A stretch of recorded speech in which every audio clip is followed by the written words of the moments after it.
Hello friends, welcome to my channel. ఈరోజు నేను అల్లం రబ్బా చేస్తున్నాను. ఎలా చేద్దామో చూద్దాము. ముందుగా చూడండి, నేను అల్లాన్ని 100 గ్రాములు అల్లం ఉంది. అల్లము శుభ్రంగా కడిగి పొట్టు తీసి ముక్కలుగా కట్ చేసుకున్నాను.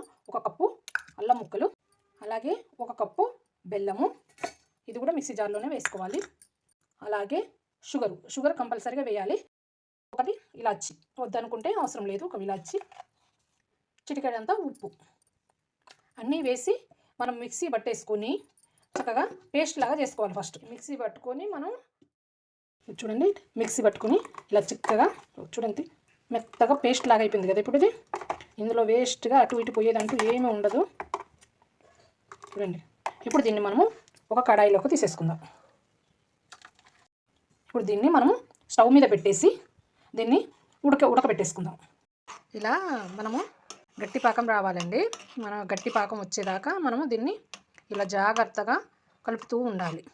అడుగు అంటకుండా మనము గట్టి పాకం వచ్చేదాకా కలుపుతూ ఉండాలి. కొంచెం దగ్గర పడ్డది, పాకం వచ్చేస్తుంది కదా, కొంచెం దగ్గర పడ్డది. ఇప్పుడు పాకం వచ్చిందో లేదో చూద్దాము. మనము కొంచెం తీసుకొని చూడండి, ఉండలాగైపోయింది కదా. ఇప్పుడు ఇది పాకం వచ్చేసిందిగా, ఇది అయిపోయింది, దగ్గర పడిపోయింది. ఇక మనం స్టవ్ ఆఫ్ చేసేసుకొని ఒక ప్లేటుకు నెయ్యి రాసి పెట్టేసుకొని ప్లేట్లోకి మనం వంపేసుకుందాము. ఇలా ఒక ప్లేట్కి నెయ్యి రాసేసి, నెయ్యి కానీ బటర్ పేపర్ ఉంటే బటర్ పేపర్ కానీ పెట్టేసుకొని ఇలా ఒక దాంట్లో వంపేసేసుకోవాలి. ఇది వేడి తగ్గక ముందే మనం కొంచెం జాగ్రత్తగా వెడల్పు అనేసుకోవాలి. వేడి తగ్గిందంటే మనకు బిల్లలుగా చేసేయాలంటే రాదు. ఇది కొద్దిసేపు ఉంచేసి మనం కట్ చేసేసుకుందాం. ముక్కలుగా కట్ చేద్దాము. ఒక 2 నిమిషాలు ఆగుదాము. కొంచెం వేడిగా ఉన్నప్పుడే మనం చిన్న ముక్కలుగా కట్ చేసుకోవాలి, లేకపోతే గట్టి పడిపోతుంది.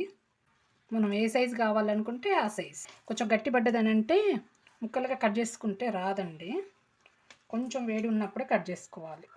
పిల్లలకి జలుబులు ఎన్ని మనం వేసుకున్నా జలుబులు పోవు కదండి. మనం ఆ టైంలో మనం ఏదో ఒకటి తీసుకుంటూ ఉంటాం, కషాయము అట్లాంటివి తీసుకుంటూ ఉంటాం. ఒక్కోసారి మనం బయటికి వెళ్ళినప్పుడు ప్రయాణాలల్లో మనకి ఇవి మనం దగ్గర ఉంచుకుంటే గొంతులో గరగరా ఉన్నా కూడా, గరగరా అనుకుంటూ దగ్గు వచ్చినా చేసినా కూడా ఇవి తగ్గిపోతాయి. ఇది చల్లారేదాకా మనము ఆగుదాము. చల్లారినాక అప్పుడు మనం పీసులుగా వచ్చేస్తుంది. ఒక 1 అవర్ ఆగుదాము.